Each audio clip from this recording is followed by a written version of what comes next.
আমি আজকের সকালের দিকে একটা কিন্তু ভিডিও করেছিলাম এবং সেখানে কিন্তু একটা আপডেট দিয়েছিলাম যে খাদান এই বছরের সব থেকে বিগেস্ট ওপেনিং নিতে চলেছে এবং সেই বিষয়টা কোথাও গিয়ে সত্যি প্রমাণিত হচ্ছে।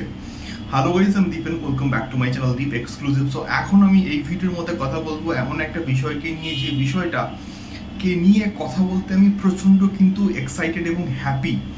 তার কারণটা হচ্ছে অলরেডি সুরেন্দ্র ফিল্মস এবং দেবদার প্রোডাকশন হাউস থেকে অ্যানাউন্সমেন্ট করে দেওয়া হয়েছে এবং বলে দেওয়া হয়েছে যে খাদান কিন্তু নিয়েছে ডিকেডের সব থেকে বিগেস্ট ওপেনিং।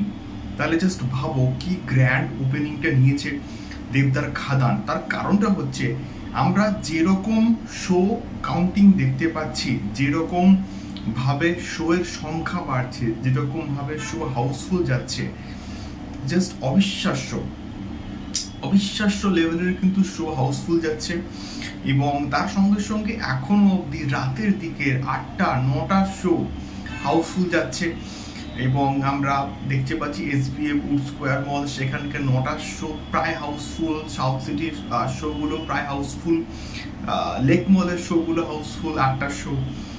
শুধুমাত্র আমি কলকাতার কথা কেন বলছি, কলকাতার বাইরে মফস্বল এরিয়াতে প্রচুর জায়গাতে রেসপন্স আছে এবং প্রচুর বুক মাই শো স্ক্রিনশট আসছে, যেখান থেকে আমরা কিন্তু দেখতে পাচ্ছি হ্যাঁ ওইখানেও কিন্তু একটা ম্যাসিভ লেভেলের রেসপন্স রয়েছে দেবদার খাদানকে নিয়ে এবং এক্সাইটমেন্ট রয়েছে। এবং যেহেতু ওয়ার্ড অফ মাউথ প্রচণ্ড পজিটিভ এই পার্টিকুলার প্রজেক্টটাকে নিয়ে, যেহেতু স্ক্রিন প্লে প্রচণ্ড টাইট এবং মানুষ দেখছে, এনজয় করছে, তো সেই জায়গা থেকে দাঁড়িয়ে যেহেতু একটা পজিটিভ ভাইবস রয়েছে, তো সেই জন্য মানুষ এই ওয়ার্ড অফ মাউথের জন্য কিন্তু প্রচুর মানুষ কিন্তু টিকিট কাটতে বাধ্য হচ্ছে বা কাটছে, এক্সাইটেড হচ্ছে টিকিট কাটার জন্য।